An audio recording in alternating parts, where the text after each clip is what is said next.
Sveiki visi besiklausantis. Studenčiokai grįžta su trenksmu, išspirdami duris, tarsi Feniksas iš pelenų pakilę dabar. Po ilgos pertraukos mes esame čia, naujoj studijai. Ir iš karto, ką norisi paminėti, kad matosi, kaip kylame, po truputėlį kylame, dabar turime ir stalą, ir netgi 3 laptopus, ir net mikrofonus, ir daugybę dekoracijų už mūsų, o pradėjome universiteto tiesiog patalpose. Po žemėlapiu. Taip, po žemėlapiu, tai iš karto matosi, ant kiek viskas kyla mūsų akcijas, tai tas yra nuostabu iš tikrųjų. Ir praėjo nemažai laiko, daug kas ir pas jumis pasikeitė galbūt ir pas mumis. Jo, gyvenimai vis tiek tam tikrą prasme pasikeitė yra. Per kiek čia daugiau negu metai praėjo nuo mūsų paskutinio įrašymo, mūsų paskutinio podcasto. Kas pasikeitė pas jūs gero? Turbūt vienintelis dalykas, kuris plika aki matomas, kad mes pabaigėm mokslus universitetą, o iš esmės tai nežinau, mintis buvo apie podcast'o tęsimą. Tai ką, ir naujų barų lankymų. Ja, naujus barus aplankėm iš tiesų labai daug. Tai kaip tik su mūsų podcast'u tikrai grįš ir barų review'as, tiksliau prasidės naujas dalykas. Ne, šiaip matosi ambicijų daug, ta prasme, yra nemažai ir kelionių buvo, ypač kalbant ir apie barus ir visus įvykius įdomius, tai pavyzdžiui, kelionė į Varšuvą, kuri iš esmės buvo, na kaip čia pavadinti, vienas didelis užpjovimas. Legendinė kelionė. Jo, pasakyčiau tikrai taip. Bet šiaip iš tikrųjų grįžom dabar rimtai kalbėti apie futbolą. Nes iš tikrųjų daug įvykių prisikaupė per šitus metus futbolo pasaulyje, apie kurios būtų visai smagu pakalbėti. Na ir aš nežinau, gal tada pratęskim nuo ten, kur ir sustojom. Nu tai nuo pasaulio čempionato ketvirtfinaliai, ar prie ko mes sustojom, kas žais ir kokios jūsų prognozės? Nu kur mes ten sustojom? Nuo grupių etapo, ne? Kažkas tai tokio, nežinau, kažkur ten skamba varpiniai, kad gal Argentina laimės, bet čia dar viskas pasakyti. Čia tik gandai, aš manau, kad Ronaldo pasimtų. Na, jei rimtai, tai nežinau, nuo ko galim pradėti šiandien, tai manau nuo Vilniaus amžinų statybų. Stadiono statybų, kuris, nežinau, turbūt niekada ir nebus pastatytas. Tai nežinau, ką jūs galite pakomentuoti šią temą ir penktadienį taip pat išėjęs Benkunsko pasisakymas, kokios jūsų mintis apie tai. Nu, nežinau, nelabai yra čia ką kalbėti apie tą stadioną. Nežinau, jūs tikite ar ne, kad jisai bus pastatytas, aš asmeniškai netikiu visiškai. Kas naujo? Yra žadama praplėsti stadioną iš 15 000 vietų iki 18 000 vietų ir tai padarytų didžiausią stadioną Baltijos regione. Bet kokia kaina? Kaina yra kosminė. 5 milijonai už papildomas 3000 vietų, jeigu aš gerai pasidomėjau. Nu, nežinau, čia kainos labai keičiasi. Iš tikrųjų, bet, kiek ten? 38 milijonai visas projektas pabrango. Kažkas tai tokio. Aš prisiminus tai, kad vienas asmuo pralošė 16 milijonų. Taip. Tai va, tai kas dar? Pirmas dalykas dėl to, ką galima pasakyti, dėl to, kai jis pralošė 16 milijonų, tai geriausias klausimas yra, kur žiūri apskritai valstybinės institucijas, ten lošimų priežiūros tarnyba, kaip gali tiesiog bičas įsidėti į sąskaitą 16 milijonų ir niekam nekyla jokių klausimų, visiems tai atrodo reguliarus dalykas ir labai paprastas. Pavyzdžiui, įsivaizduok, tu dabar įsimeti ten 16 lemu top sportą ir tada prasukiu ruletę vieną kartą ten ant raudono. Ir laimi. Arba laimi, arba pralaimi. Iš tiesų, aš nežinau, kaip ten gal vyksta, bet gal jisai tiesiog pasirinko, kad čia gyvenimo santaupos ir tiesiog taip praėjo su tais pinigais, nes kito paaiškinimo aš neturiu, ta prasme. Pati kazino, aišku, aš nemanau, kad žiūrėtų, iš kur pas jį tie pinigai, nes kazino absoliučiai nerūpi, jiems rūpi tik tais gauti pinigus. Nu jo, bet žinai, tam yra lošimų priežiūros tarnyba ir pavyzdžiui, finansinių nusikaltimų tyrimo tarnyba irgi turėtų gal labiau truputėlį to užsiimti, nes nu čia juokinga, tokie dalykai, kaip jie vyksta. O kalbant apie lošimų bendrovės, tai tiesiog paprasčiausiai yra atveju, kada jos prašo laiminčių lošėjų pateikti dokumentus įrodančius, kad pavyzdžiui jie gauna tas pajamas, kurias įsideda, net jeigu daleiskim būna 300 eurų suma, bet šiuo atveju buvo įdėta 16 milijonų ir jokio patikrinimo nieko nebuvo. 17, man atrodo. 17. Bet kokiu atveju čia... Nu čia iš tiesų...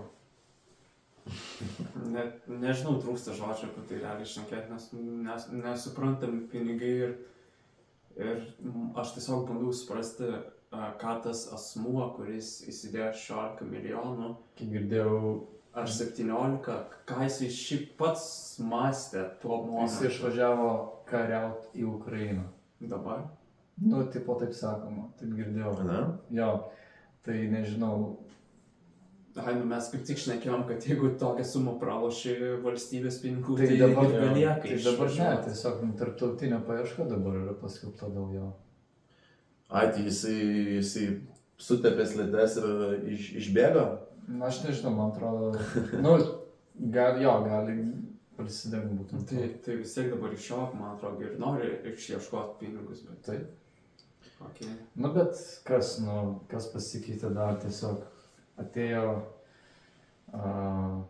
Baltkepas išėjo, atėjo Haner, kuri turėtų užsiimti statybom. Tai ir kas dar? Kaina pakilo. Kaina pakilo, nu žodžiu, bet įsivaizduokit, kiek per tuos dešimtmečius, kiek milijonų buvo praplauta. Tai... Ne, tai stadionas tai yra puikiai priemonė plauti pinigus. Ta prasme, Vilniaus stadionas yra susijęs su pinigų plovimu. Ta prasme, ar ten stovės kažkada stadionas, nežinau, abejoju. Ta prasme, ir jeigu lyginant su to pačiu Kauno stadionu, kaip jūs sakot, kad jis renovuotas, nu, bet jis realiai pastatytas irgi nuo pamatų. Ir viskam užteko sąlyginai nedaug laiko ir 40 milijonų. O kiek Vilniaus stadionas dabar atsieis 128 milijonus? Ten irgi čia jau... Ten buvo problemų, bet prasme jie susitvarkė su tom problemom. Nu, pinigai yra dideli ir čia jau nieko nepakeis. Bet šiek tiek pačiam kompleksui yra pakeitimų dar.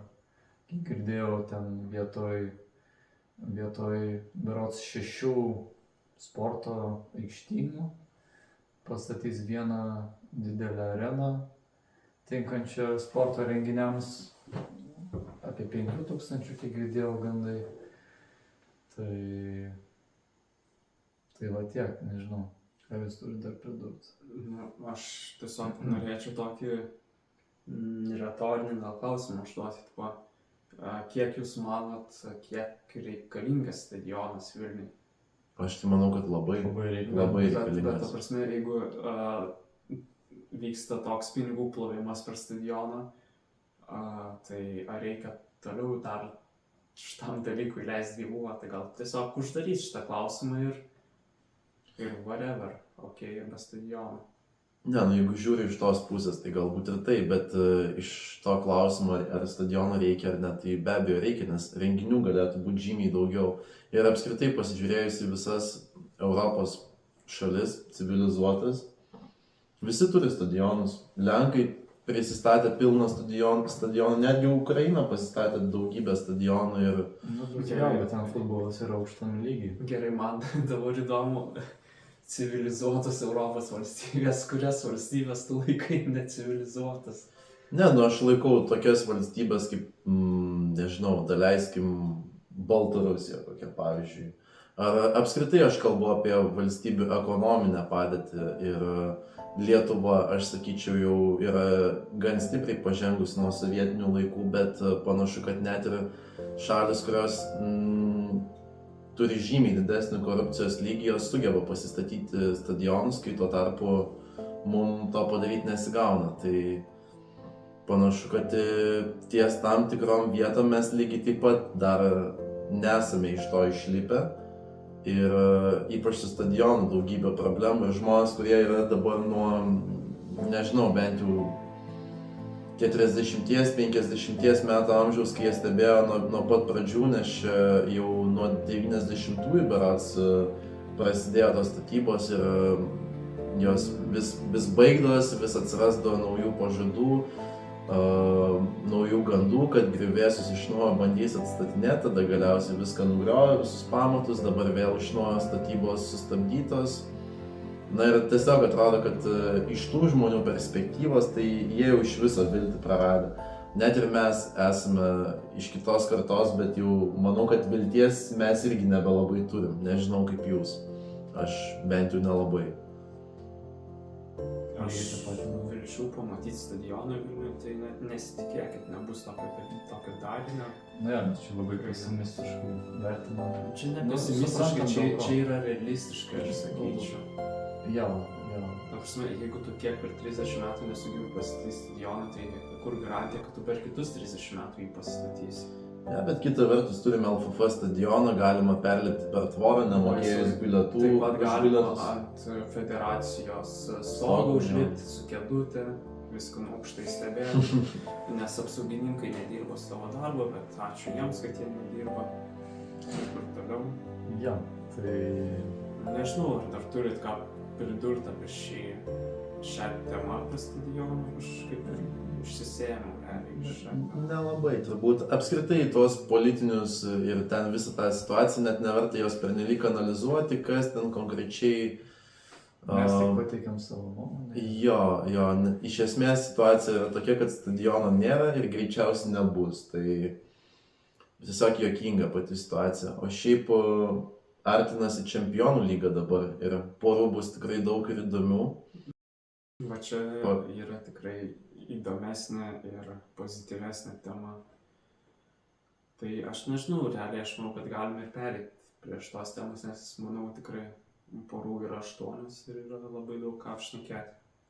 Tai nežinau, pradžioje aš jūsų norėčiau tave paklausti, ką jūs manote apie pirmą porą Kopenhageną prieš City.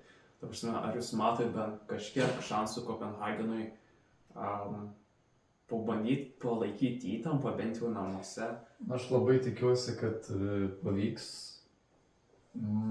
nes Kopenhagenas iš tikrųjų mane labiausiai nustebino Čempionų lygos šį sezoną. Šėjo iš grupės, buvo gan sudėtingoj grupiai, kurioje buvo Bayernas, Unitedas ir Galatasarajus ir sugebėjo iš jos išeiti. Tai aš tikiuosi, kad jie irgi palaikys tokią formą, kokią palaikė per grupių etapą. Ir manau, reiktų pabrėžti tai, kad Kopenhagenas, nežinau, prisimena turbūt tas rungtynės namuose 4-3 sugebėjo palaužti Unitedą ir iš tiesų... Jo, labai geras. Iš tiesų Unitedo viltis po šių rungtynių sudužo į šipulius, kaip ir kiekvienais metais, su Ten Hagu, bet čia vėlgi čia labai mes leisim į pesimistinės temas. Unitedas yra atgyvenus komanda, kad ten net nėra ką šnekėti, ta prasme, parodė komandą, ką sugeba per 6 rungtynės Čempionų lygų iškovodama 4 taškus, gal ne iškovodama, o išvargdama, sakyčiau, ten kovos mažai buvo. Keista labai, čia prie United dar, kad, trenerio vis dar nekeičia Unitedas. vis dar rodo pasitikėjimą didelį. Nežinau, aš manau, gal jie tiesiog jau tingi keisti trenerių. Kas iš to, ką tu ten keisi? Jo, koks, nu ta Jo, prasme. bet tai žiūrint, kiek Unitedas irgi keisdavo trenerius anksčiau, vis tiek, nu, atrodo irgi nelabai būdavo kuom keisti. Bet dabar tiesiog, manau, per ilgai užsilaikė su Ten Hagu. Ir nežinau, realiai. Apie Unitedą nėra ką šnekėti šį sezoną. Nu, aš labai heitinu, man nepatinka visiškai. Prisiminkit dar, kad čempionų lygų Unitedo irgi jau nebėra, bet iš esmės pati situacija jų tai man šiek tiek ir primena ir Chelsea situaciją. Na, aišku, Chelsea perka žymiai jaunesnius žaidėjus, bet kai yra tiesiog paprasčiausiai permokama už kiekvieną žaidėją, be jokios aiškios vizijos, ko tau iš tikrųjų reikia, kokio žaidėjo būtent kokiai pozicijai. Tas pats Anthony, jisai, kuris yra absoliučiai neįgalus su dešinė koja. Jis sugeba tik suktukas savo. Jis sugeba tik apsisukti, sugeba visiškai tik su kairė koja. Ir lygiai taip pat jisai neturi netgi jokio iš esmės suvokimo, kaip kartais reikia sužaisti. Jisai priema blogus sprendimus, kas iš tikrųjų irgi nėra gerai. Jisai užsižaidžia labai pats ir, na, aišku, čia tik tai pavyzdys iš daug žaidėjų, kad tiesiog tas komandos lipdymas, dabar belė kokį trenerį galima būtų statyti prie United vairo, iš esmės niekas nesikeistų. Gal būtų tas trumpalaikis efektas trenerio, bet po to situacija stabilizuotus ir būtų vėl tas toks tiesiog stabilus stagnacijos krachas. Tai iš esmės tu turi omenyje, kad dabar Unitedą galima sulyginti su Lietuvos rinktine. Iš vienos pusės panašiai iš esmės, lygiai tas pats, nes Lietuvos rinktinė irgi skirtumo didelio, kas treneris nelabai yra. Na, Jankausko efektas šiaip drįsčiau pasakyti, kad buvo šioks toks. Buvo davę tokį gerą impulsą ir rinktinio žaidimas tikrai pagerėjo. Su treneriu, jeigu neklystu, pratęsė. Tai. Ne, taip, Jankauskas po ko atėjo, priminkit. Ivanauskas ten. Ivanauskas ten, kur... Mes įskirsinkite. Jo. Kaip tai nepataikėme vartų plotą? Tai skersinį pataikė. Jo, skersinis yra vartų plotas, tikrai. Kaip ten sakė... Tuo metu pataikymas į skersinį mūsų rinktiniai buvo jau didelis pasiekimas, sakyčiau, dėl to treneris ir būtent akcentavo tą pataikymą, tą ryškų highlightą iš Lietuvos rinktinės pusės. Ten turbūt ryškiausias highlightas per jo visą treniravimo ciklą Lietuvos. Na, o grįžtant prie City, tai ta prasme čempionų lygoje laimėtos visos rungtynės, surinkta maksimaliai 18 taškų, o Kopenhagenas, jeigu žiūrint į Danijos lygą, tai per 5 paskutinės rungtynės, jeigu neklystu, tik 1 tašką iškovojo, tai iš tiesų forma yra kritusi labai ir dėl to aš nematau, kad Kopenhagenas kažkaip galėtų kažką pasiūlyti City'ui. Na, ir iš tiesų čia aš nežinau, ar verta apsistoti prie šitos poros, nes, Dar tik tai nežinau.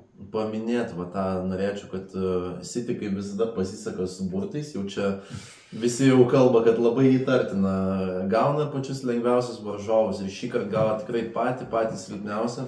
Aišku, Kopenhagenas, kaip ir sakėt, staigmena, labai įdomi iš tikrųjų. Juodasis arkliukas. Taip, juodasis arkliukas, bet tas juodasis arkliukas, tai be abejonės jau pirmose varžybose aš prognozuoju, kad bus toks rezultatas, po kurio antrose rungtynės jau neišeis grįžti. Tai čia jau neabejotinas pergalė. Iš esmės tikrai City susitvarkys be vargo ir šioje poroje tikrai nebus jokios intrigos. Nežinau, Karol, bent gal tu nori dar kažką dėti, bet... Iš tikrųjų, tai City's yra ryškus šitos grupės, šitų rungtynių favoritas, tai nelabai ką išplės daugiau galiu, tiesiog tikiuosi, kad kiekvienos rungtynės čempionų lygoje būtų įdomus, norėtųsi, kad tai būtų, ir aš tiesiog tikiuosi, kad Kopenhagenas biškį duos kovos City'ui, bet kol kas, prognozuoja, kad City'is turėtų paimti šitas rungtynės. Koks bendras rezultatas 6-0. Čia sunku labai šnekėti, kad...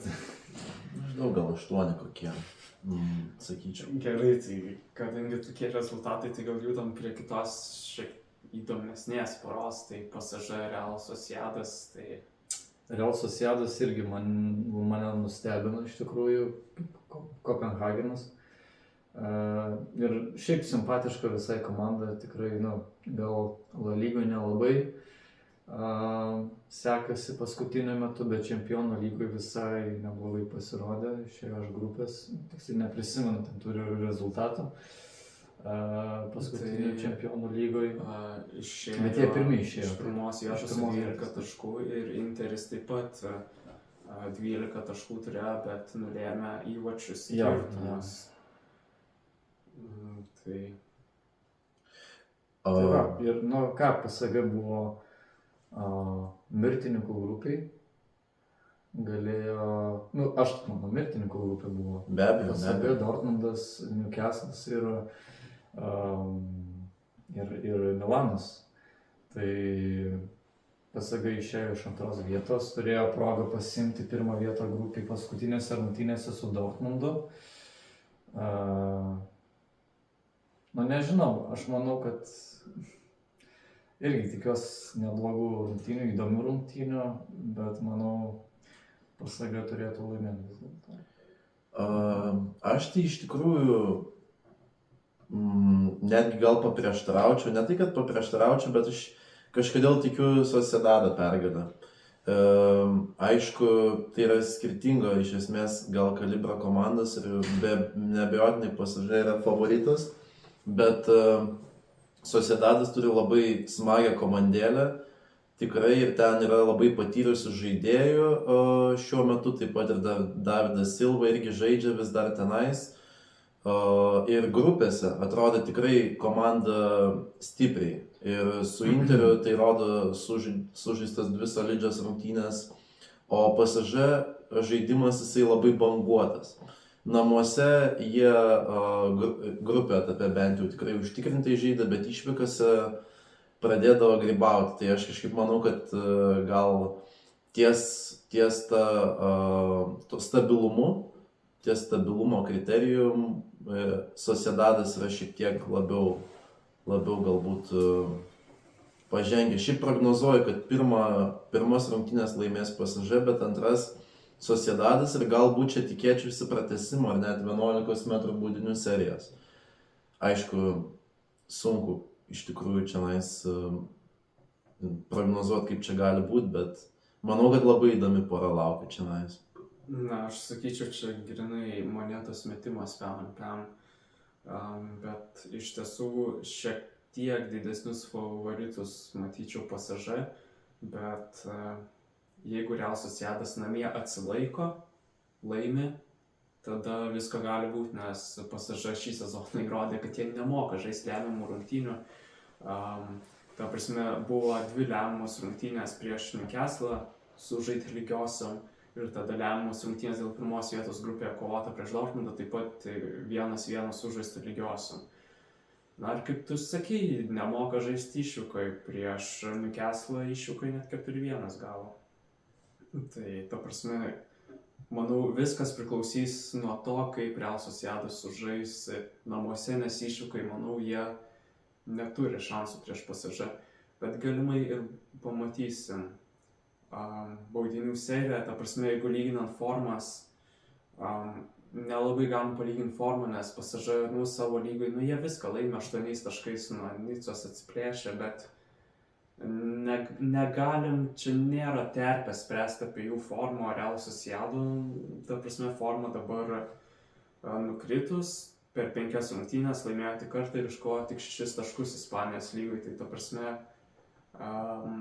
Real Sociedadas turi, aišku, pagerinti formą, jeigu nori pabandyti išeiti į kitą etapą. Mano įžvalga būtų tokia. Turit ką pridurt apie šią porą? Ar einam gal prie kitos? Kokia kita pora? PSV Dortmundas. Iš vienos pusės atrodo viskas aišku, bet iš kitos pusės iškart noriu pasakyti, PSV čempionų lygai pirmas rungtynės 4-0 gauna Arsenalą ir po to nieko nepralaimėjo. Olandijos lygoje Nyderlandų, ta prasme, 10 taškų atsiplėšė yra nuo 2 vietos. Forma labai gera, nepralaiminti komanda. Jeigu Dortmundas išeina nesusikoncentravęs, manau, kad pamatysim čia mini sensaciją. Nu, šiaip labai įdomus rungtynės, sakyčiau. PSV, kaip tu sakai, tiek čempionų lygoje, tiek Eredivisie labai gerai žaidžia. Dortmundas iš tikrųjų šiek tiek buksuoja Bundeslygoje, dabar užima vos 4 vietą, kuomet Leverkuseno su Bayernu toli pabėgė, man atrodo, ten 15 taškų į priekį. Tai vienu žodžiu, bet Dortmundas puikiai žaidžia čempionų lygoje šį sezoną ir išėjo iš 1 vietos mirtininkų grupiai, kai dauguma minėjo ir spėjo tiesiog, kad išeis Newcastle'as prieš PSG. Populiari nuomonė buvo teko girdėti, bet Dortmundas vis tiek išėjo iš 1 vietos ir labai gerai formai. Plus Dortmundas pasiskolino iš Chelsea labai jauną perspektyvų žaidėją, Madseną. Iš Chelsea. Taip. Ir kuris demonstruoja labai gerą formą Bundeslygoje. Ir Jadon Sancho susigrąžino trumpam iki sezono pabaigos. Tai nežinau, tikrai turėtų būti labai įdomus rungtynės. Jo, aš galiu iš tikrųjų irgi pritarti dėl Madseno ir Sancho. Čia iš tikrųjų buvo puikus perėjimų langas Dortmundui, nes Sancho matosi tiesiog išgyvena tikrą atgimimą. Tiesiog šiuo momentu matosi ir jo moralė yra pakilusi. Taip pat Madsenas buvo labai reikalingas, nes Dortmundas šiuo metu išėjus gerai yra dabar. Akivaizdu, kad Bensebaini nesugebėjo pilnai užimti tos left backo vietos, kurią ten ir būtent demonstruoti tokio žaidimo, kaip Gerrera demonstruodavo, taip pasijungti atakas. Ir net iš pirmų varžybų matėsi Madseno jo tas puikus perdavimas Malenui berods, kurį atidavė iš tikrųjų. Aišku, Dortmundas nežaidė prieš labai stiprius varžovus. Bet aš manau, kad Madsenas yra būtent tas žaidėjas, kurį Dortmundui reikia nusipirkti ir nepagailėti daugiau milijonų ir turėti jauną perspektyvų žaidėją.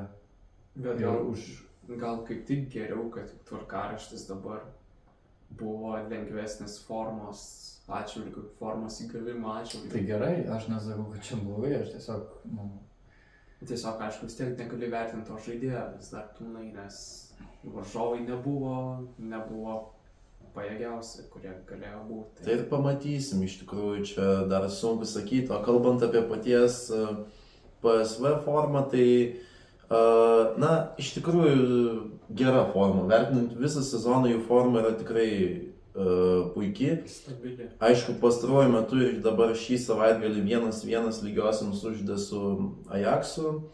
Tada pralaimėtos rungtynės buvo prieš Feyenoordą čionais prieš porą savaičių.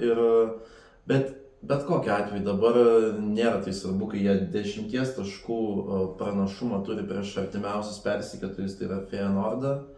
Tai greičiausiai čia irgi taip pat atkreipti tai dėmesio pernelyg nereiktų ir Dortmundui tikrai teks labai paprakaituoti. Tuo labiau, kad pirmas varžybos yra Eindhovene ir jeigu ten reikalai susiklostys labai nepalankiai, tai tada Dortmunde jau namuose gali tikrai būti desperatiškų veiksmų ir labai sunku atsižaisti Dortmundui, nes ypatingai čempionų lygoje, kuomet yra įvarčių deficitas, atsimenu puikiai prieš Malagą, kai buvo praleisti įvarčiai pirmame kėlinyje, tai labai buvo sunku atsižaisti. Tai jeigu išvykoje Dortmundas gerai nesužais, tada gali kilti problemų jau ir ten ir spaudimas didėti. Tai čia iš tikrųjų bus įdomu. Daug kas priklausys nuo to, kaip susiklostys rungtynėse Eindhovene. Prognozuočiau lygiasis pirmose rungtynėse, o po to jau ten Dortmunde gali įvykti visai. Bet vis dėlto tikiuosi ir čia pratęsimo. Baudinių serijos nesitikiu, bet kažkaip kyla nuojauta, kad gali būti pratęsimas čia taip pat. Nu, kas Dortmundui gerai šitose rungtynėse su PSV, kad nereikia labai toli važiuoti. Kiek girdėjau, jie važiuos autobusai, tas rungtynės nereikės skris, nes Eindhovenas yra netoli Dortmundo. Tai... O kaip PSV darys? Skris ar irgi autobusą? Važiuos turbūt. Man atrodo, apie 200 km. Jeigu nekristų, nežinau. Tada praktiškai namie gaunas, kad žaidžia. Ne, vis tiek skirtumas yra. Bet iš tiesų aš sakyčiau, jeigu Dortmundas pirmas rungtynės, pavyzdžiui, pradeda 2-0, aš sakyčiau seriją uždaryti. Aš manyčiau, kad ne. Aš drįsčiau taip teikti.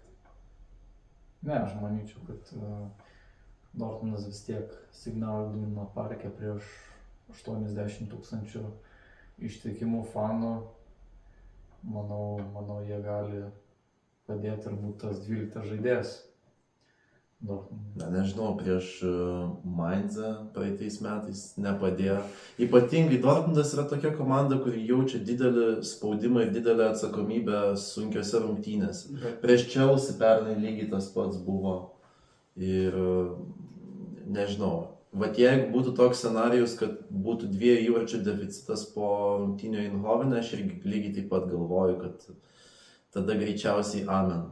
Tada Dortmundui greičiausiai kelias namo laukia. Tada ir prasidės tie desperatiški veiksmai ir tiesiog labai daug pavyzdžių yra, kaip jie nepasiteisina. Tas pats ir su Mainzu, ta prasme, praeitam sezonui paskutinės rungtynės dėl titulo viskas sprendžiasi, tu pirmam kėliny neįmuši, tu sužaidi lygiom pirmą kėlinį ir prasideda antram kėlinį visiška desperacija. Nėra jokio žaidimo plano, bandoma užspausti, greičiau viską, pasų tikslių nebelieka. Aišku, buvo skirtas 11 metrų baudinys, bet čia visai kas kita, bet ta prasme iš tiesų, jeigu išvyko, jeigu Dortmundas sužaidžia prastai, tai manau, kad PSV tikrai geriausia kitą etapą, viskas priklauso, manau, nuo išvykos rungtynių Dortmundo. Tai nežinau, ar turit ką dar pridėti?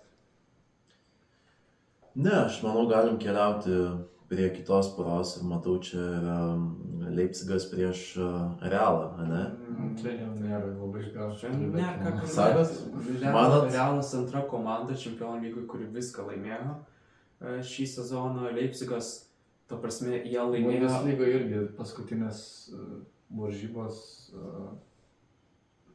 prieš Unioną žaidė, man atrodo, 2-0 laimėjo, bet kažkur išbarstė labai taškus. Prieš Leverkuseną gavo tenais 2-3 ir prieš Frankfurtą. Ir prieš Stuttgartą, prieš Frankfurtą gavo 1-0, prieš Stuttgartą 5-2, o prieš Leverkuseną 3-2, man atrodo, gavo. Ir šiaip, ta prasme, vertinant Čempionų lygos pasirodymą, Leipzigo, tu negali daug ką vertinti, jie papuolė į grupę su City'u, jie viską laimėjo, išskyrus prieš City, tai ta prasme, jų grupė buvo lengva, bet prieš stiprų varžovą jie pralošė ir ta prasme mes matom, Vinicius Junioro dar nėra realiai, ne, dar jis vis traumuotas, kiek žinau. Bet ta prasme, bet Realui tai nesvarbu, Ancelotti puikiai paslėpė netektį aikštėje tiesiog. Žaidžia be straikerio ir jiems eina tas žaidimas. Tai, ta prasme, aš manau, čia intrigos nėra, šitoj poroj, čia viskas aišku. Nu, negali taip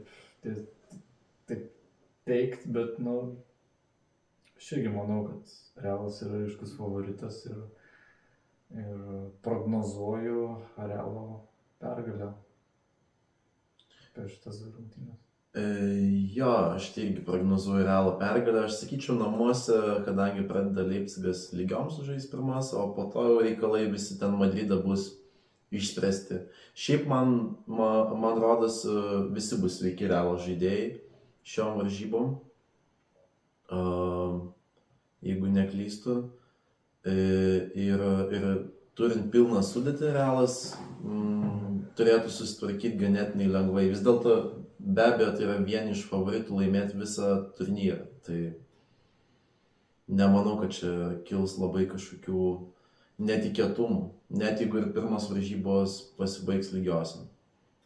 Ne, tai realas yra comebacko komanda jiems, žinai, per 10 minučių gali prieš bet ką laimėti ir bet kokių skirtumų. Tai kita pora Lazio Bayernas, nebent nori kažką papildyti ankstesnėje poroje. Ne, aš nežinau, Lazio Bayernas, ką aš prognozuoju Bayerno pergalę. Šitose rungtynėse, nežinau. Iš tikrųjų, tiesą pasakant, nelabai sekiau Lazio žaidimo, tiek Serie A, tiek Čempionų lygoj, bet Bayernas yra Bayernas, iš tikrųjų gera komanda. Kaip? Tai Lazio. Kaip? Bloga forma jų dabar. Labai bloga. Iš vis Lazio šį sezoną yra vienas didelis nusivylimas. Taip jie pateko į... O jie iš pirmos grupės, aš sakau, aš visiškai nesakiau. Jie pateko į atkrintamasis, bet ta prasme, kaip jie pateko, jeigu jūs prisimintumėt, kaip pateko Lazio. Nežinau, papasakau, aš nežinau. Namuose, Čempionų lygai, 1-1 lygiosiam sužaistas su Atletiku Madridu. Šiose rungtynėse Lazio išgelbėjo vartininkas, įmušdamas įvartį 90+5. Ai, tad prisimenu, tas geras. Gražus buvo. Ir tada namie 1-2 laimėta prieš Celtic. Ir tada komandai pergalingą įvartį taip pat buvo įmuštas tą pačią minutę. Tai ta prasme, šitas 2 rungtynės įrodo, ta prasme, nebūtų įmušti įvarčiai šiose 2 rungtynėse, dabar galimai būtų Feyenoordas, o ne Lazio. Dėl to man Lazio yra vienas didelis nusivylimas, jų formų lygai tragiška, man atrodo, ir dabar užima tik tais 9 vietą. Aišku, jų forma, man atrodo, dabar visai nebloga, per 5 pastarąsias rungtynės 3 kartus nesugebėjo laimėti. Bet nežinau, ar to užteks prieš Bayerną, labai abejoju, ta prasme.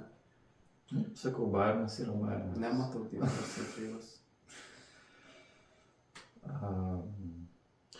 Tarp kitko, jau jie yra susitikę, neprisimenu tiksliai prieš kiek laiko, prieš porą metų buvo lygiai tokia pati pora Lazio prieš Bayerną, tada, man atrodo, grupiai Dortmundas buvo Lazio, bet ir aštuntfinalė būtent su Bayernu susitiko, tai ten irgi nebuvo pasispardimo, iš esmės viskas išsisprendė, per abi varžybas Bayernas užtikrintai laimėjo, tai dabar lygiai tas pats bus. Su Bayernu, kas yra, ta prasme, iš tiesų ideali forma, dabar taip jie nusileido Bremenui 1-0, 2 taškais atsilieka prieš Leverkuseną, bet jeigu įmant jų formą, jų forma ideali yra, ta prasme, Leverkusenas žaidžia, sakyčiau, virš savo galimybių ribos ir daug dėja, kad jie žaistų taip sezoną ir laimėtų, bet manau, kad Bayernas pasigaus ir Leverkusenas. Bayernas vejęs Leverkuseną ir Leverkusenas vienose rungtynėse išbarstė taškus, kas leido Bayernui priartėti prie Leverkuseno. Tai ten skirtumas yra labai nedidelis. 2 taškai, man atrodo, Leverkusenas 52 taškai, o Bayernas 50 taškų. Tai va. Tai kita grupė. Kita pora, sakyčiau, įdomiausia yra. Tai va, ką žiūrėti šitas rungtynės, aš nežinau, kam jūs pergalę prognozuosit, bet Interis prieš Atletico Madridą. Abiejų komandų forma yra superinė, taip ten biškai. Jo, iš tikrųjų įdomus rungtynės. Čia aš nežinau, kam prognozuoti pergalę. Oi, žinok, aš nežinau, man tai šitų komandų pora irgi yra įdomiausias rungtynės šiuo metu. Vien dėl to, kad abi komandos yra tiesiog nuostabiai besiginančios komandos. Aišku, ten gali būti labai daug pražangų, geltonų kortelių, To tikiuosi. Nes sportinio žaidimo ten galime sulaukti tikrai nemažai, ten bus tikras karas šiandien. Interis lygoje per visas rungtynes praleido tik 10 įvarčių, o Atletico Madridas 20 įvarčių. Tai ta prasme, taip, Atletico Madridas daugiau prasileido įvarčių, bet iš esmės tai tikrai maži skaičiai. Bet va čia yra Čempionų lygos desertas. Na, aš iš tikrųjų nežinau, kam prognozuoti pergalę, jeigu čia reikės spėjimą savo pateikti. O tai kam labiau simpatizuoja, kokios komandos labiau patys norėtumėt, nes čia prognozuoti sunku, bet kurią norėtumėt matyti ketvirtfinalį iš tų dviejų, tas įdomu būtų. Aš Interį. Ir aš jiems prognozuoju pergalę. Aš nežinau, iš tikrųjų, tai aš nei vienai komandai nesimpatizuoju labai.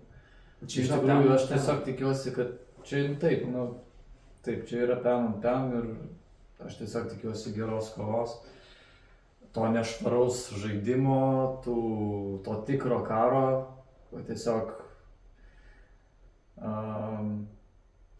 įdomus rungtynės bus, tai nežinau.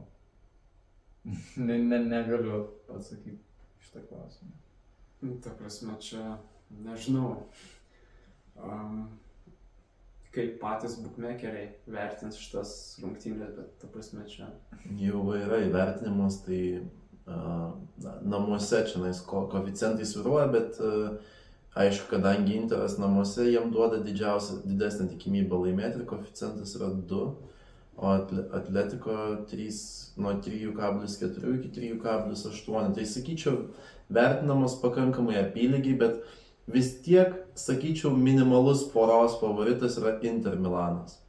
Ir Interis lygoje 1-0 dabar laimėjo prieš Juventusą, o Juventusas šį sezoną irgi demonstruoja labai gerą formą antroje vietoje.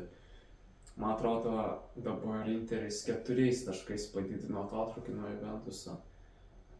Tai nežinau, aš prognozuoju Interį pergalę dėl to, nes jie yra lygai praleidę tik 10 įvarčių. Ta prasme, jų gynyba ten užcementuota siena yra, kurios, nežinau, su buldozeriu važiuok, nepravažiuosi tas sienas.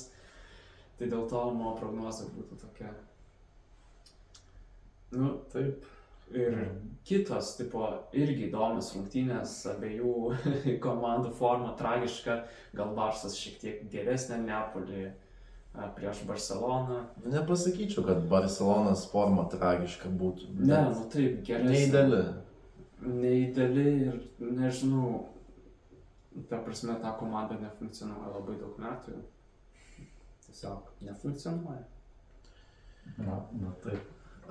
Šitoj poroj tai aš be abejo sirgsiu už Napolį iš esmės labai stipriai, nes labai noriu, kad jie išeitų į kitą etapą, bet šį sezoną Napolį iš esmės išgyvena ganėtinai sunku laikotarpį lygoje, jam labai sunku, mėta taškus, barsto, šiuo metu gal šiek tiek geriau, pralaimėjo tik tai prieš Interį, prieš kurį visiems sunku Italija ir greičiausiai jie lygą laimės, bet Napolį dabar yra ir skandalų yra buvę, pavyzdžiui, ta situacija negražus momentas su Viktoru Osimhenu, jų puolimo lyderiu, kuomet iš esmės oficialus Napolį TikToko akauntą buvo įkeltas pasityčiojantis video iš jo paties. Na ir šiaip, jeigu reiktų prognozuoti, tai be abejo aš beveik įsitikinęs, kad Barcelona išeis į kitą etapą, nes Napolį tikrai neįtikina šį sezoną. Bet čia vėlgi gali įvykti bet kas, nes Barcelona nėra stabili komanda, čia be jokių abejonių. Tai bus įdomu pažiūrėti ir šitą porą, bet kokiu atveju. Labai tikiuosi, kad Napolį sugebės išeiti. Vis dėlto turi ir dabar tiek Osimheną, tiek Kvaratskhelia, kurio forma yra kritusi šį sezoną, bet vėlgi tai yra tokie puolimo lyderiai, kurie gali nulemti rungtynes. Tai tikiuosi, kad jie abu prabils tiek namų, tiek išvykos rungtynėse. Pilnai sutinku su tavo nuomonė, mąstau lygiai tą patį apie šią porą.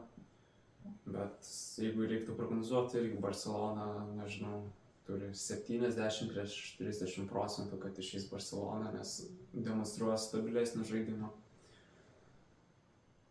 Ką tu, Karli, manai apie šią porą? Aš nieko ne. Ne, iš tikrųjų, tai, aš manau, kad Neapolis išeis. Neapolis lygoje užima 7 vietą, 35 taškai. Barcelona 3 vieta, atsilieka 8 taškais nuo Realo. Nežinau. Aš tai, aišku, čia sunku pasakyti iš tikrųjų. Taigi, Tai gal to perinam prie paskutinės poros. Porto, Arsenalas. Nebus Porto, nes čia yra viskas aišku. Taip, jo, iš tikrųjų, tai aš manau, kad džiaugiuosi matyti Arsenalo čempionų lygoj. Laiminčius čempionų lygą šiais metais. Čia nesutinku. Ne, bet ta prasme... Arsenalas gerai žaidžia, bet, ar vertas laimėti? Ta prasme, ar laimės čempionų lygą, čia yra... Turbūt ne. Labai abejotina. Bet dabar 3-1 Premier lygoj laimėjo prieš Liverpoolį ir sumažino iki 2 taškų nuo pirmos vietos atsilikimo. Tai ta prasme, forma jų dabar tikrai gerėjanti. Vis tiek Porto neblogai spardėsi grupio etape. Šiaip. Ta pati Porto forma yra irgi gera, ta prasme, gera komanda, bet Arsenalas, šių metų Arsenalas yra tiesiog kito kalibro komandos. Ta prasme... Aš, taip, aš irgi, manau, prognozuočiau Arsenalo pergalę. Nebent Porto surakintų Arsenalą gynybai kažkaip, bet... Gali tai būti. Porto komanda lygiai taip pat yra labai fiziška komanda ir jie irgi mėgstantis pažaisti kietai labai. Gynybos lyderis yra nesenstantis amžinai dievas visų puolėjų siaubas Pepe. Kuris pasakė, kad žais tol, kol žais Ronaldo. Tai šiaip iš tikrųjų aš iš esmės su jumis sutinku, čia staigmenų neturėtų būti, bet Arsenalas yra tokia jaunimo komanda vis dėlto, kad ir kaip bebūtų, ir Porto šiek tiek jinai labiau patyrusi. Ir, pavyzdžiui, pernai Europos lygoje Sportingas sugebėjo išmesti Arsenalą. Tai aš manau, kad šiais metais dar viena Portugalų komanda stipri turi šansų. Aš manau, kad turi šansų. Nors jie nėra dideli, bet čia gali įvykti staigmena, čia gali įvykti surprizas. Ir aš norėčiau, kad išeitų Arsenalas, tikrai ir greičiausiai taip ir bus, bet tikiu, kad vis dėlto Porto gali pateikti tokį įdomų variantą. Bet čia vėlgi, sakyčiau, viskas priklauso realiai nuo pirmų rungtynių. Jeigu Porto sužaidžia pirmas rungtynės gerai, tada Arsenalas pakankamai jauna komanda, atsiranda įtampa ir tada jau visko gali būti. Bet jeigu Arsenalas iškart pasiema pirmas rungtynės, viskas. Greičiausiai jo. Jeigu Porto pirmas rungtynės laimė, tai tuomet tada jau užsidarys gynybai. Tiesiog antrose rungtynėse pasistatys tokį jau ten autobusą. Aš iš parkingo savo komandos. Jo, tai bus įdomu. Čia, kadangi čempionų lygų yra iš 2 varžybų, tai čia labai svarbios yra tos būtent pirmos varžybos. Tai įdomu, kaip viskas susiklostys. Bet prognozė vienareikšmiškai, kaip suprantu, kad laimės Arsenalas šiandien mūsų visų 3. Čia sutarėm 100%, kaip ir su Sičiu, Realu. Turbūt šiose rungtynėse viskas sutarėm. O šiaip dar toks klausimėlis apie čempionų lygą. Tai favoritai jūsų. Pavyzdžiui, komanda, kuri manote, kad greičiausiai laimės. Sakyčiau, tai yra per daug akivaizdu. Tai yra klubas su Karūna, klubas iš Ispanijos, Realas, nes, ta prasme, wow, kaip jie žaidžia. O vasarą prie jų jungias Kylian Mbappé. Čia dar neoficialu. Čia jau oficialu, kiek aš girdėjau, nes Kylianas pats pasakė, kad jis išeina tai gerai, tai sakė, bet jisai Mbappé labai mėgsta pinigus. Bet dabar jau netgi ESPN'as skelbia. Tai ESPN'as, taip, bet kol oficialiai Realas nepatvirtino to oficialaus pranešimo kaip ir nėra. Bet nėra kontrakto. Bet 90%, kad jis ten bus, ta prasme, nežinau, galim susilažinti už kažko. Ta prasme, tikrai jis nebus jau vasarą, nes, ta prasme, patys pagalvokit, Mbappei tai yra paskutinis šansas prisijungti prie Realo, Kodėl paskutinis? nes Realas pats yra pasakęs, jeigu vasarą neateini pas mus, viskas mes tave nurašom, ieškom kito strikerio, nes esmė, kad Realas antrą sezoną jie neliks be puolėjo. Jiems reikia puolėjo, gerai, jie tada vasarą pasirašo ne Mbappei kitą puolėją ir kokie velniai jiems tada leist pinigus dar kitą vasarą Mbappei, neapsimoka visiškai. Jie tada, nežinau, bandys kalbinti kokį kitą perspektyvų, gal patyrusi puolėją, bet tikrai nežais antrą sezoną be puolėjo. Dabar šis sezonas jiems seka žais be puolėjo, bet ar antrą sezoną gali taip sektis žais be puolėjo, jie tikrai nerizikuos pagal mane. Nu jo, dar pažiūrėsim, kaip šį sezoną jiem pasiseks, dar čia niekas nelaimėta. Lygoje dar, lyga tikrai nesibaigė, čempionų lyga dar tik įgauna pagreitį. Prisimenam visi, kaip Bayernui sekėsi žaisti be tikro puolėjo ir koks sezonas jų buvo. O šiaip teko dar skaityti ir šiek tiek ir žiūrėti ir girdėti iš Ispanijos žiniasklaidos, kad skleidžiami gandai, jog Holandas nėra patenkintas gyvenimu Mančesteryje ir galbūt Realas irgi galėtų mėginti mesti tinklus ant Holandą, bet vėlgi čia yra visiški gandai, kurie iš esmės buvo paneigti, bet keliami šiokie tokie iš tikrųjų ir pamastymai, nes tokiu būdu Realas itin stipriai susilpnintų pagrindinius, sakyčiau, jų konkurentus dėl čempionų lygos trofėjų. O tai kas tuos gandus patvirtino, nepatvirtino klubas, žaidėjas?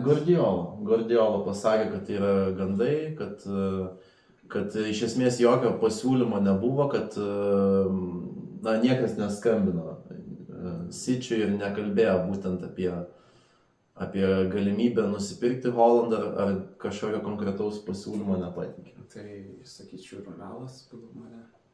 Guardiola patvirtino tokius dalykus, paneigė. Kodėl Guardiola, kodėl ne iš klubo vidaus. Ta prasme, jis yra treneris, o ne gandų numalšintojas. Ta prasme, kodėl? Gal ir buvo kažkas. Jo uždavė klausimą, jis ir atsakė. Tai jam tiesiog gal ir buvo taip pasakyta. Ta prasme, jeigu Mbappé lieka pasaža, Realas tada baigęs Haalando kontraktas vasarą, ar ne? Geras klausimas. Šią vasarą manau, kad dar ne. Pasirašė berods ilgesniam laikotarpiu, tikrai ne iki 24. Nes jeigu kontraktas baigęs, tai Realas tikrai bandytų Haalandą kalbėti. Iš tiesų, nežinau, šiaip iš tiesų laukia labai įdomi vasara. Jo. Jo. Tai va. Na ir visiškai pabaigai apie čempionų lygą, tai kokie jūsų yra top 3 nusivylimai čempionų lygos ir kas labiausiai nustebino, 3 komandos, kurios labiausiai nustebino čempionų lygai? Nustebino, aišku, Kopenhaga, Dortmundas. Žiūrint, kaip jisai dabar žaidžia Bundeslygai. Ir kas dar nustebino, Sociedadas. Aš dar pasirašiau, kad Lazio nustebino, nors sakiau, kad nuvylė, bet ir tuo pačiu Ja, nustebino. labiau, sakai, teisai šviesiai. Nuvylė, bet tuo pačiu ir O kas nustebino. nuvylė, tai ką žinau, nuvylė galbūt Fernandas. Tikėjusi daugiau? Tikėjausi, kad jisai išeis. Su Lazio jie apylygus, ta prasme. Lazio tiesiog lydėjo sėkmė. Kas nuvylė, tai aš tai matau čia 3 akivaizdžias komandas - Unitedas, Sevilla ir Benfica. Unitedas tai jo. Aš kažkaip labiau žiūriu į tai, kokios komandos dabar liko, kokios dabar kausis. Tai kažkaip jau daug laiko praėjo nuo to grupių etapo ir jau reiktų atgaminti, kaip kuri komanda gerai žaidė. Gerai žaidė, bet Unitedas tikrai nežaidė. Čia faktas. Trūko biškį. Aš nežinau, mane tai nuvylė kitos komandos, šiaip Sevilija? sakyčiau. Sevilija labai mane tikrai Sevilija, nuvylė, laimėjusi Europos lygo komandą, turinti Bet gerą Sevilija sudėtį. dabar šiaip ir La Lygoj pačiam dugne. Nu, Ne jie visiškai. žlugino 15. Nu, tai Praeitą jo, sezoną irgi buvo. Bet tai nuo kiek jinai kartų laimėjusi Europos lygą, dabar tokioj formoje, tokiam nuosmukį, tai nuvylė iš tikrųjų. Nu, šiemet net į Europos lygą neišėjo dėja, tai nebelaimės daugiau Europos lygos panašu bent jau šį sezoną. Dar labai nuvylė Berlyno Union, tikėjausi daugiau. Nu jo, ir Bundeslygoje Berlyno Unionas balansuoja ties. Kiek taškų vienas? Oi, ne, Čempionų lygoje. Ai, Du, čempionų du. lygoje. Bet ir paskutinė komanda, kuri mane labiausiai nuvylė, iš tikrųjų buvo Newcastle.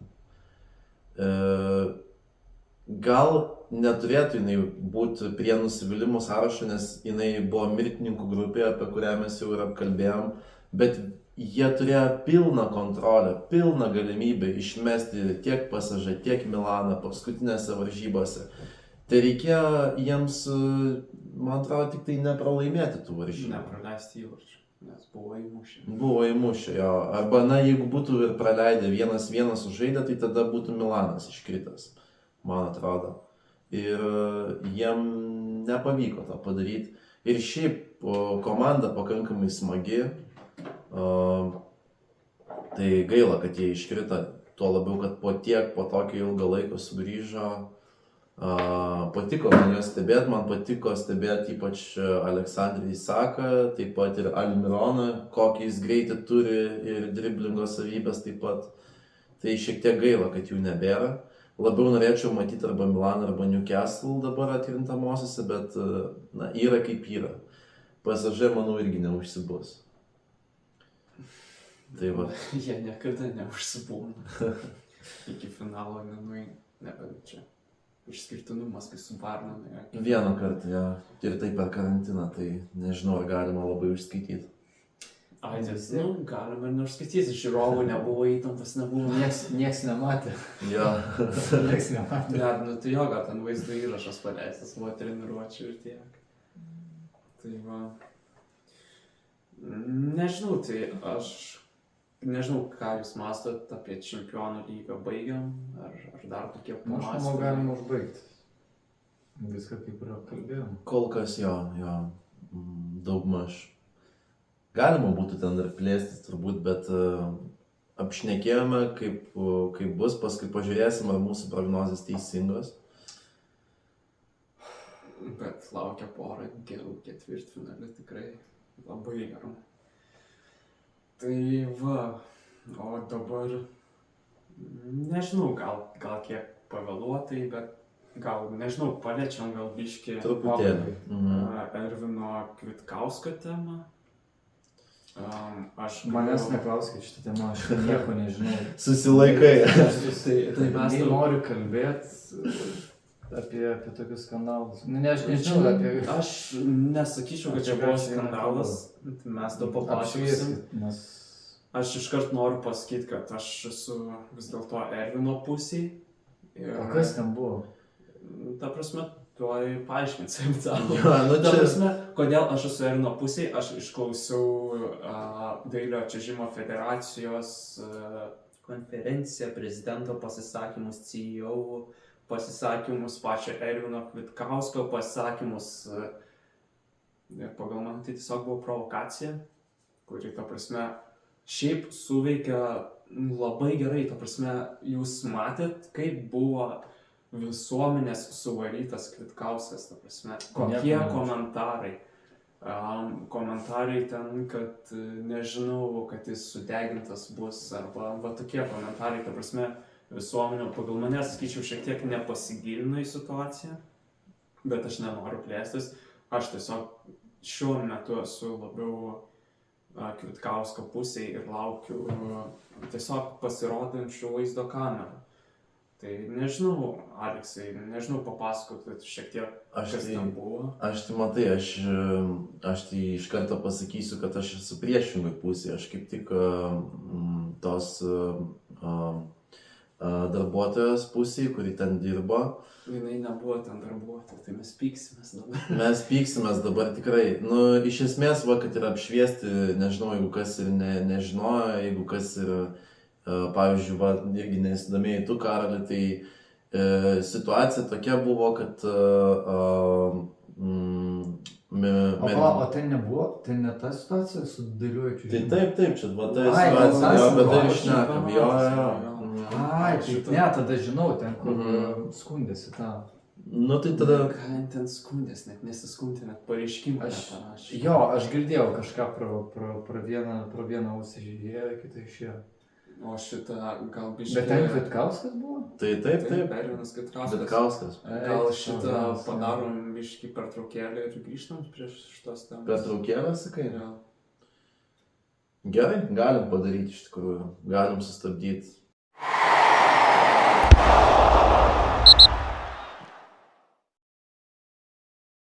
Nu, tai štai, grįžtam po pertraukos.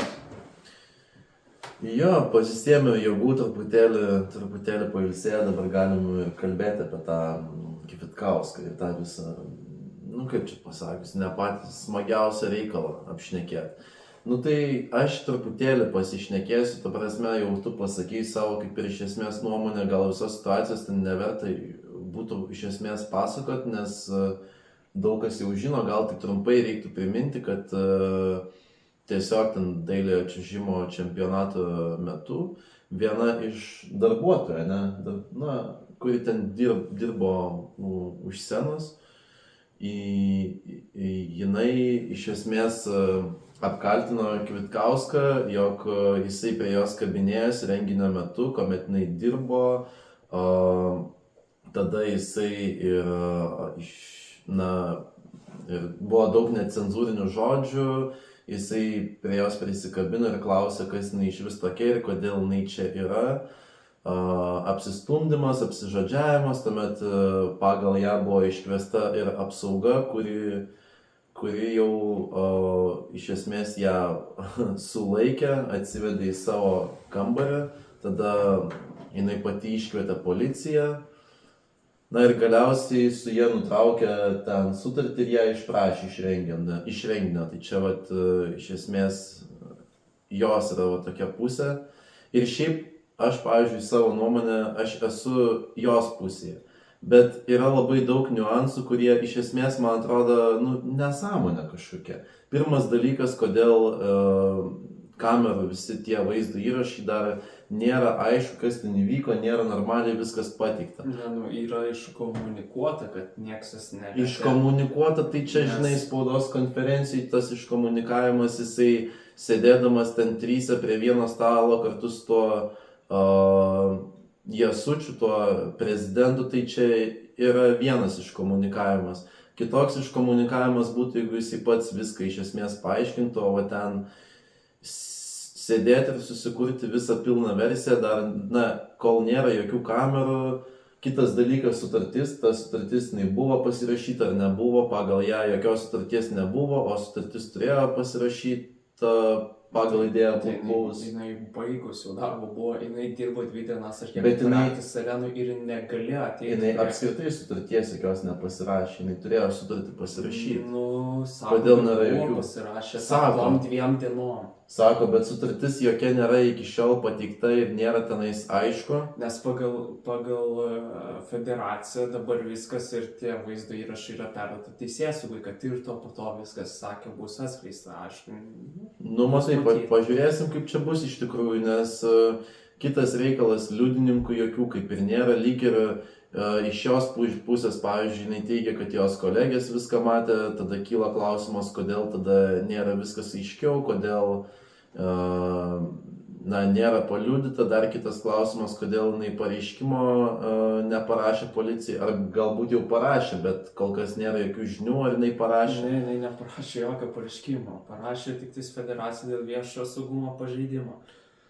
Esmė, kas buvo pagal federaciją iškomunikuota, kad mergina pateko ten, kur jinai negalėjo patekti. Prie teisėjų pakilos, jinai ten galėjo tai žmonės tik su savo akreditacijom specialiom, jinai neturėjo, jinai kažkaip praėjo Žalgirio arenos 2 apsaugininkų. Bet čia yra nesąmonė iš esmės. Kvitkauskas paprašė parodyti akreditaciją, jinai nesutiko, jis prie fotkint, jisai jos ten nieko nestūmė nieko. Gerai, ir jinai pradėjo šaukti ant Kvitkauską ir tada Kvitkauskas pakėlė šiek tiek balsą, kad tipo išeitų, neišėjim, pradėjo vadovauti Kvitkauskui, kaip ką daryti. Kvitkauskas pasakė, pirmą kartą ją matau ir jinai jam atsakė nesusireikšmink. Ir tai buvo 1 valanda iki lietuvių pasirodymo ir galimai labai daug spėliojant, tiesiog yra, kad tai buvo provokacija. Nebuvo tai jokia provokacija, aš manau, kad tai yra nesąmonė. Aš nesutinku. Vienas dalykas, dėl ko nesutinku, tai klausimas iš vis kokios yra Kvitkausko pareigos, tik prasidėjo tas visas tas spaudos konferencija, tai Jasutis pristatė jį kaip iš esmės viso šito renginio draugą. Tai jisai teisėjų pakilos vadovas, tos zonos jis buvo vadovas. Nes, ta prasme, į tą zoną galėjo patekti tik tais Kvitkauskas, CEO ir prezidentas. Daugiau nieks negalėjo ten patekti, nes Kvitkauskas viską ten prižiūrėjo. Ir esmė tame, kad pats renginys pagal prezidentą buvo laikomas ant 12 žmonių, suorganizuotas 12 žmonių, o mergina teigia, kad Kvitkauskas buvo girtas. Aš nežinau, pavyzdžiui, tu organizuotum, futbolo Europos čempionatą, 20 žmonių suorganizuoja ir ar tu prisigertum per čempionatą? Bet kokiu atveju tai nėra taip, kad 12 žmonių organizavo, 12 žmonių viską padarė, daugybę savanorių ir tame tarpe ten jinai buvo. Bet organizavo, tai tik tas 12 savanoriai tik padėjo. Ir tas kitas dalykas dėl tos akreditacijos, kad jinai ten negalėjo ir neturėjo būti, tai čia vėlgi yra tai yra jų žodžiai, tai yra jų versija. Ta prasme, aš nesu linkęs tikėti viskuo, ką jie tiesiog šneka. Aš vis dėlto esu tikrai merginos pusė, vien iš tos pusės, kad aš nematau absoliučiai jokios priežasties jai provokuoti kažką. Ir ką jinai gauna iš tos provokacijos? Absoliučiai nieko. Jinai nieko iš to negauna. Ta prasme, ką tu gauni, nežinau, ta prasme, išpasakodamas visą šitą istoriją, tu jokios naudos savo negauni. Kodėl? Populiarumą? Populiarumą? Kokį populiarumą? Žinomumą tiesiog. Žinomumą? Negauni tu jokio žinomumo. Kaip tai o tai kodėl, gerai, tada yra paprasti 2 punktai. Kodėl neprašė sekmadienio pareiškimo ir kodėl... Neprivalo jinai parašyti pareiškimą. Kaip tai neprivalo, jeigu jinai iš tikrųjų nukentėjo, tai nereiškia, kad jinai privalo rašyti pareiškimą. Ta prasme, yra daugybė atvejų, kai tiesiog, tarkim, kokį nors, nežinau, bet kokį iš esmės, paimkim ten incidentą, tai ar tai būtų ten smurtinis išpuolis, čia be abejo, taip gal ir nebuvo, bet vis tiek tai, nemalonu, ir nerašo pareiškimo, tuo labiau, kad jeigu ir prasidėtų visas teismo procesas, tai prasidėtų prieš Kvitkauską, kuris yra žymiai įtakingesnis, turi daugybę pažįstamų ryšių. Tai būtų sunkus ir varginantis procesas ir čionais irgi, dėl to pareiškimo, tai čia tas argumentas man tai absoliučiai neįtikina. Gerai, ta prasme, mergina minėjo, aišku, Kvitkauskas tą patį minėjo, kad yra liudininkai. Viena ir kita pusė minėjo, kad yra liudininkai. Kodėl liudininkai nepasakė tada? Pavyzdžiui, iš merginos pusės, tai ypač aktualu, manau, kad liudininkai pasakytų, jeigu buvo prie jos priekabiauta. Ir ta prasme, federacijos prezidentas įvykus šitam visam konfliktui, ta mergina pagal prezidentą, jinai pasiuntė Kvitkauską, tada CEO, tada visus pasiuntė. Ir prezidentas sako, nesvarbu, žiūrėk renginį, eik į savanorių tribūną, yra padaryta savanoriams tribūna, stebėti renginį. Jinai sakė maždaug ne, mano darbas yra ten ir, žodžiu, ją išprašė iš arenos ir jinai sako, aš turiu bilietą, aš vis tiek pateksiu. Tai jeigu tu turi akreditaciją, kam tau bilietas reikalingas? Matai, čia vėl yra jų žodžiai, vėl lygiai taip pat, jos žodžiai yra visiškai kitokie. Čia iš esmės gaunas, neturint vaizdo medžiagos ir normalių liudininkų, tai tiek aš, tiek tu pasirenkam mes, kuri istorija iš esmės yra įtikinamesnė ir kuriuose yra daugiau tiesos. Aš, pavyzdžiui, manau, kad jos istorija, tu manai priešingai, bet kaip viskas buvo iš tikrųjų, čia reiktų tiesiog, kad būtų tam tikri įrodymai, liudininkai kol kas, bet man dar kitas momentas, kad kai tokiu purvu apdrabstė Kvitkauską, tai tas spaudos konferencija, tai nėra man iš mano pusės, ta prasme, man čia nėra vyriškas paaiškinimas, kas iš tikrųjų įvyko, viskas pagal mane būtų tiesiog, jeigu jisai pats vienas išdėstytų visą situaciją, kaip buvo, nesėdėdamas prie stalo ten kartu su įtakingais federacijos žmonėmis, aš tiesiog galvoju, kad būtų taip paprasčiau. Tuo labiau tas išvažiavimas į Tailandą, na čia galima sakyti, kad tiesiog žmogui po viso šito reikalo yra per didelis emocinis krūvis ir kad ten išvažiavo tai normalu, nes reputacijai labai didelė žala, bet aš tiesiog nemanau, kad jisai, čia aš manau, jo rankos tikrai buvo sutepta šitoj situacijai. Vat pavyzdžiui, nemanau lygiai taip pat, kad galbūt ir šita mergina irgi čia nėra šventa, tuo labiau, kad galėjo būti ir iš jos pusės šiandien, bet konfliktas kilo ir manau, kad iš abiejų pusių galima būtų, kad visiškai viskas paaiškėtų, reikia tiesiog daugiau. Jo, ta prasme, dabar čia tiesiog spėlionės, merginos žodžiai prieš Ervino žodžius. Ir čia tiesiog reikia sulaukti vaizdo medžiagos ir manau viskas paaiškės šioje situacijoje. Galimai ir tai ne faktas. Ką tu manai, čia tokia, nežinau. Iš tikrųjų, tai manau, man reikėtų labiau pasigilinti visą šitą situaciją. Įdomu buvo jūsų klausyti, jūsų dialogą, bet net nežinau, iš tikrųjų versijų yra labai daug ir nepalaikau nei vienos, nei kitos pusės. Per viduriuką, neutraliai. Aš neutraliai, jo. Gal atsargiai. Man dar įstrigo tas, kad Ervinas bandė nufotografuoti merginos akreditaciją, jinai atėmė iš jo telefoną čia pagal federacijos, aišku, nežinia, ir pagrasino mesti į Leto areną, tipo. Ta prasme, šiek tiek iš šitą vietą tai komiškai yra. Jo, tuo tarpu pagal ją, šitoj vietoj buvo viskas biški kitaip, jinai tiesiog, kad Ervinas iš esmės ten, žodžiu, griebė už tos akreditacijos juostelės, ten puolė ją fotografuoti ir ten garsiai ten užrėkė, ta prasme, parodė, kas tu čia tokia ir kodėl čia sėdi, ta prasme, dar su keiksmažodžiais. Jinai irgi pasikeikė pagal, išsiuntinėjo irgi ir Kvitkauską ir viską aplinkui. Bet aš manau, neverta gal net daugiau gilintis šią istoriją, ta prasme, čia reikia sulaukti vaizdo įrašų, reikia sulaukti gal akreditacijos nuotraukos jos ir bus tada matyti, ta prasme. Bet šiaip tiesiog šiek tiek liūdna, kad tokia istorija nutinka per Europos čempionatą, kuris yra organizuojamas Lietuvoje. Bet žinai, man irgi, pavyzdžiui, tas momentas, kad ten Jasutis, toje konferencijoje sako, kad čia surengėm tokį renginį, tikrai nuostabus renginys, galima net palyginti su olimpiniam žaidynėm, tai ką iš čia svaigsta, ta prasme, kokiom olimpiniam žaidynėm? Su olimpiniam gal ir perlinkė, bet irgi olimpinė šaka yra. Bet esmė tame, kad šiaip patį šitą čempionatą, kuris buvo suorganizuotas Lietuvoje, labai gyrė užsienio valstybės, nes tikrai buvo suorganizuota viskas aukštam lygiai.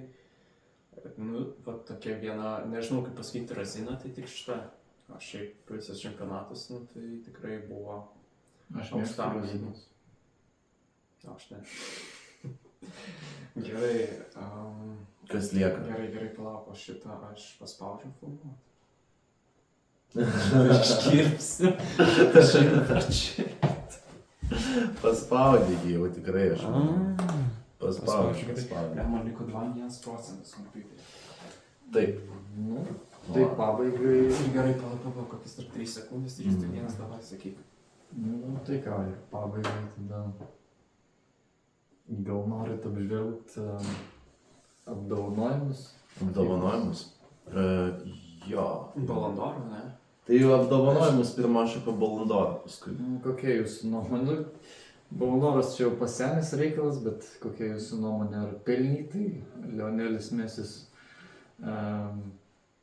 gavo šį apdovanojimą kaip geriausias futbolininkas metų? Metų žaidėjas. Metų žaidėjas. Ką galvojat? Ar pelnytai? Tai buvo eilinė vagystė. Nu, čia taip labai kontroversiškai, iš tikrųjų šitie apdovanojimai tokie kontroversiški buvo. Nu, jie jau tapo kiekvienais metais tokie patys. Nu, iš tikrųjų, tai nežinau. Manau, buvo vertesnių futbolininkų, kaip Haalandas, pavyzdžiui. Ne, nu tai čia buvo klausimas, ar Haalandas ir Mesis, kodėl Mesis nežinai. Išskyrus pasaulio čempionatą. Ta prasme, Haalando 53 rungtynės su City, 52 įvarčiai, 9 rezultatyvūs perdavimai, 4 rungtynės su rinktinė, 4 įvarčiai ir apdovanojimai. Tai Premier lygą laimėjo, FA taurę, Čempionų lygą, treblas. Superkapas dar taip pat, na, aišku, čia ne taip svarbu. Europos tas auksinis batelis atiteko Haalandui. Premier lygos sezonas žaidėjas buvo išrinktas ir UEFA metų žaidėjas, na, man keista, kaip tiek apdovanojimų, tiek rekordų sutriuškinęs šis praeitą sezoną Haalandas tiesiog Balandoras Mesiui. Jo, ir dar Mesis nežaidžia 6 mėnesius ir vis tiek sugebėjo kažkaip paimti šitą apdovanojimą. Nežinau, iš tikrųjų, tai... Sakau, manau, buvo tikrai vertesnių žaidėjų negu Mesis. Tiek Balandorą, tiek FIFA geriausių. Ne, nu galim tiesiog paimti, pavyzdžiui, Mesio statistiką, pasižiūrėti, kiam vienas rungtynės, 21 įvartis, 20 asistų. Atrodo gera statistika, bet tu esi... Ne, nėra bloga statistika. Statistika tikrai gera, bet tu Prancūzijos lygai.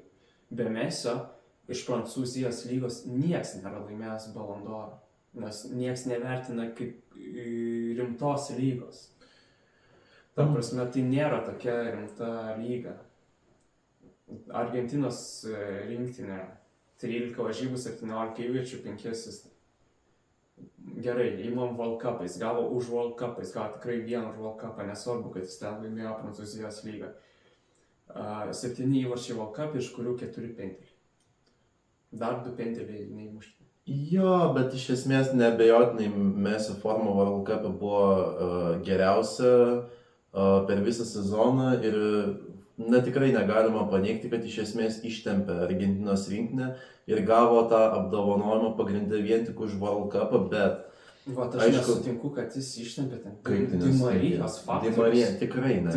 Tikrai Di Marijos faktorius toj rinktinėj. Nu, mes jau čia vėl lendam į pasaulio čempionatą, čia jau pasenęs, manau, reikalas ir čia mes nieko nebepakeisim, bet...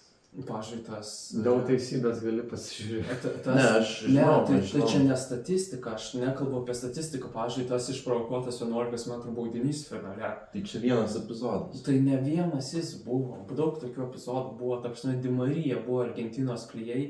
Ir ta prasme, Di Marija visi pamiršo po finalo. Ta prasme, visi garbino Mesį, kuris 4-5. Ne, Mesis vis tiek, iš Mesio visi tikėjosi, kad jisai būtent paims tą World Cupą ir... tiesiog Argentinai laimėjus toks jausmas, kad ne Argentina laimėjo, bet Mesis laimėjo, nes apie kitus žaidėjus. Nu. Bet tada gerai, lyginom Mbappės statistiką 17-18 metais.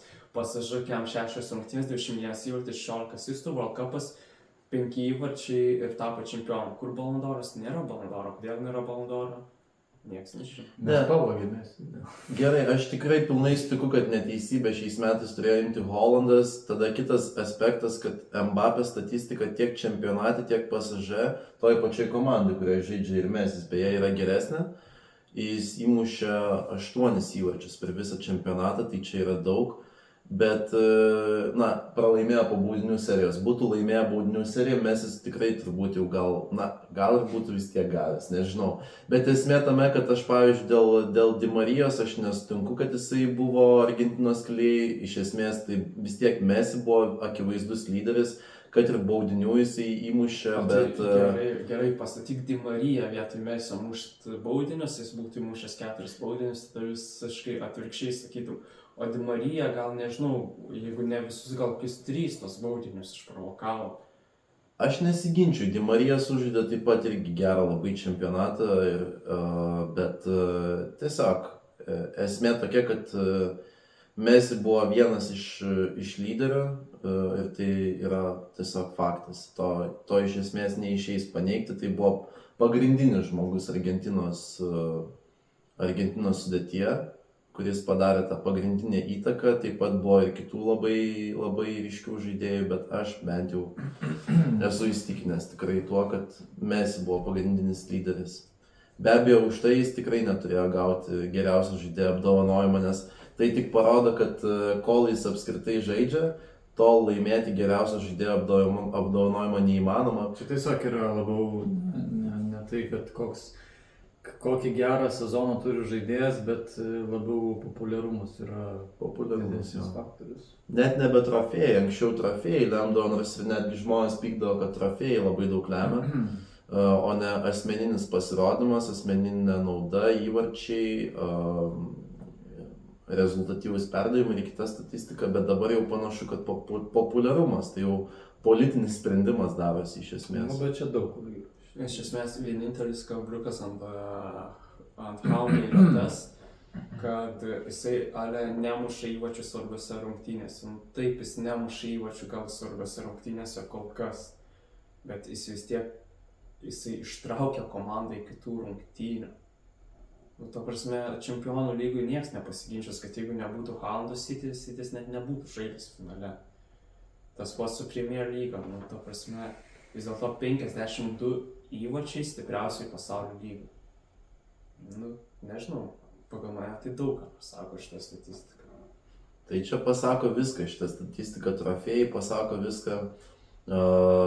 Nepasisekė šiaip Holandui, gimė Norvegijoje, būtų įsivaizduoju gimęs kokioje, nežinau, kad ir Anglijos rinktiniai, pavyzdžiui, kaip ten. Bet aš manau, vis tiek Norvegų laukia šviesi ateitis, jo. Jie turi jaunimo, jie turi ir dabar gerų žaidėjų, kurie žaidžia rinktiniai, tai gal ne kitą, aš tikiuosi, kad kažkuriam čempionate sudalyvausiu, kad sudalyvaus, tai čia yra faktas. Čia laiko klausimas. Galnas tikrai, manau, gaus progą pažaisti pasaulio ir Europos čempionatą. Sudalyvaus. Na, bet už dalyvavimą, aišku, irgi trofėjų nieks neduoda, o ar laimės trofėjų, tai... Bet karjeros savo varnelę tokią pažymėt, kad žaidžiau čempionate, tai... Jo, tiesa. Pasiekimas, sakyčiau. Tai nežinau, ar čia daugiau yra ką ir pridurti, ta prasme. Tai ką, kol kas... Rezumuojant, tai vagystė. Bet čia labai kontroversiškai sakyčiau, bet tiesiog mūsų nuomonė yra tokia, kad mes būkim biedni, bet teisingi, tikrai nebuvo geriausias. Ta prasme, ką sunkiau padaryti, treble laimėti, ar laimėti kiek 6 rungtynes pasaulio čempionate? 7. Bet tai dar kitas klausimas, ar iš tikrųjų čia labai kontroversiška, gal šiek tiek, bet apart Mesio fanų, tai, nežinau, kiek teko kalbėtis su žmonėm, kurie domisi futbolu, jie visi sako irgi tą patį, kad čia buvo vagystė. Tai didžioji dalis... Netgi Mesio fanų. Gustas, ką sako Gustas, įdomu. Nusipelnė įdomu pagal, ar nežinot? Pagal jį nusipelnė, nes Haalandas su rinktinė nieko nelaimėjo. Ai, tai jeigu toks argumentas, tai čia tiesiog žodžiu. Stiprus argumentas, sakyčiau.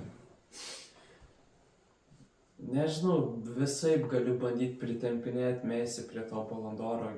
Gal jeigu jis būtų Ispanijoje tokia statistika. Bet aš nežinau, yra tokia, bet kitų metų Ballon d'Oras, ta prasme šių metų jau Ballon d'Oras. kuris lapkričio mėnesį bus įteiktas vėl. Tai tarp kandidatų, kiek žiūrėjau, pirmoje vietoje Belingamas, pirmą vietą užima, antroji Haalandas, man atrodo, tiksliai nepamenu, bet į 10-uką papuola Mesis, kuris visiškai nieko nepadarė, man atrodo, jam duoda vis tiek 20%. Ne, man atrodo, 10%. Ir jisai turi daugiau procentų laimėti Ballon d'Orą negu Ronaldo. Ne, nu jeigu jis iš MLS sugebėtų laimėti kažkokiu tai būdu Ballon d'Orą, tai man Tai jau nesuprantama. techniškai skaitos, kad jisai šį Ballon d'Orą laimėjo iš MLS. Jo. Pagal oficialiai jis yra vienintelis žaidėjas nežaidžiantis Europoje, kuris laimėjo Ballon d'Orą. Kas, labai neteisinga iš tikrųjų, labai. Ir jo statistika yra tiesiog dabar tragiška ir dabar jis jau kiek laiko iš esmės net nežaidžia. Bet tai matėt, Interio fanai, Milano Interio fanai, Milano, sakau, Milano Interio fanai, kilo didelis nepasitenkinimas, kai draugiškose rungtynėse su Al Nasru, su Al Hilalu, meluoju, su kuo žaidė? Al Nasru. Ir su Al Hilalu. Su Al Hilalu irgi pralašė ir po to Al Nasru 6-0. Mesis nežaidė beveik visų rungtynių, o visi sirgaliai pirko bilietus tam, mokėjo labai didelius pinigus tam, kad pamatytų Mesį. Ir jie vėliau prašė, jog būtų jiems grąžinti pinigai. Tai čia Ir kaip iš tikrųjų- Kinijai panašiai. Kaip? Kaip Kinijai, nežinau, matėte tą situaciją, kai nuvažiavo Ronaldo žaisti ir Ronaldo dėl traumos nežaidė ir kinų sirgaliai, kurie turėjo bilietus, šturmavo viešbutį. Bet tai čia yra iš tikrųjų problema, ne komunikacija, prasta komunikacija iš klubo pusės, kadangi apie tokius dalykus turėtų pranešti klubas, kad nežais tokie ir tokie žaidėjai ir nežinau. Bet mes žaidė. Messi žaidė, bet pačioj pabaigoje.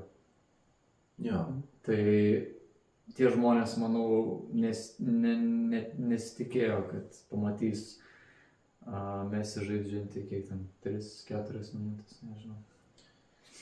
Ai, bet būtų ten į ką žiūrėti. Jo, bet kokiu atveju vis tiek yra Jo. trenerio pasirinkimas, jeigu žaidėjas... Draugiškos rungtynės. Ir šiaip tu gauni 6-0, kam tu savo... Be Ronaldo. Kam tu savo galimai lyderį kitą sezoną dėsi tokias rungtynės, tiesiog. Žinai, daug kas iš esmės sako, ypač Mesio fanai, kad prie 6-0 rezultato įdėti Mesį, likus ten, nežinau, 10 minučių žaisti, yra nepagarba jam. Aš galvoju kitaip. Čia yra jo darbas, įmeta jį, tegul ir žaidžia, tiesiog. Jis gauna už tai pinigus. Taip, tai kad čia jokių tokių klausimų. O kitas dalykas ten dėl komunikacijos, tai žaidėjas registruotas, žaidėjas sėdi ant suolo, čia, ta prasme, aišku, parodomosios rungtynės čia kitas reikalas, bet aš vis tiek linkęs esu taip maždaug taip manyti, kad jeigu žaidėjas yra registruotas, tai jau trenerio pasirinkimas leisti į aikštę ar neleisti ir ten pranešinėti fanam, kad jie žinotų, ar tikrai žaidėjas ar ne. Jeigu startiniai sudėty jo nėra, tai arba apskritai, nežinau, tiesiog treneris renkasi, kokį žaidėją leisti, pasirinko Mesio neišleisti ir viskas. Apskritai, dėl to parodomosios rungtynės ir man nepatinka. Tai fanai, kurie nusiperka bilietus į tokias rungtynės, tai čia gali tik patys save kaltinti. Aš taip galvoju. Matai, kur ten Azijoje vyko, ne? Jo. Tai Azijoje, tai nežinau, jie gal. Saudo Arabija. Saudo Arabija vyko, Tai Azija. Tai Saudo Arabija ne Azija. Ne, bet... Ne, ta prasme, ten fanai biškai gal tiesiog kitokį suvokimą turi, gal jiems smagu pamatyti, bet ta prasme pykt, kad žmogus neišeina į aikštę, čia trenerio sprendimas yra ir čia tu nieko nepakeisi.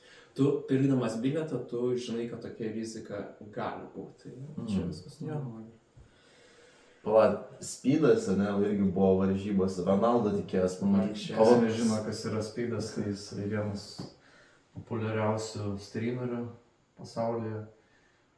Tas vienas populiariausių Ronaldo fanas, sakyčiau, kuris, jeigu nuvažiuoja pažiūrėti Ronaldo, tai kažkas blogai būna. Kažkas blogai būna. Tai Ronaldo visą laiką nuvažiuoja, bandė susitikti su Ronaldo. Ronaldo nežaidžia už Unitedą. Nuvažiavo pažiūrėti rungtynės su Maroku, Portugalija pralaimėjo. Tai žodžiu, jo. Ir dabar nuvažiavo aplankyti Ronaldo, pasižiūrėti rungtynių, Ronaldo traumuotas buvo, net nežaidė. Ai, traumuotas buvo. Žinai, kai jau tokia tendencija, aš jau net linkęs galvot, kad gal specialiai jisai kažkaip sužino, kad Speedas atvažiuoja žaisti ir tada Ronaldo randa kažkokią priežastį, kodėl jis turėtų nežaisti. Na, tai Ronaldo trauma buvo. Ne, tai... Tai jau.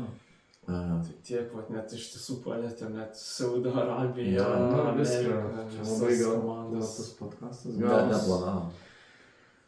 Toks sugrįžimas. Toks, nežinau, manau, sėkmingas sugrįžimo podcastas, aišku, galimai gal dar ir nesėkmingas, techninės galimybės, nežinau, jei išvysit šitą podcastą, reiškia viskas gerai, galimai išvysit ir kitą, jeigu neišvysit, po metų grįšim. Tai tiek, ne? Tai ką tiek? Kerpam, ne? Turbūt, katinam. Tai iš tiesų dėkui, kas pažiūrės šitą podcastą iki galo. Na, iki.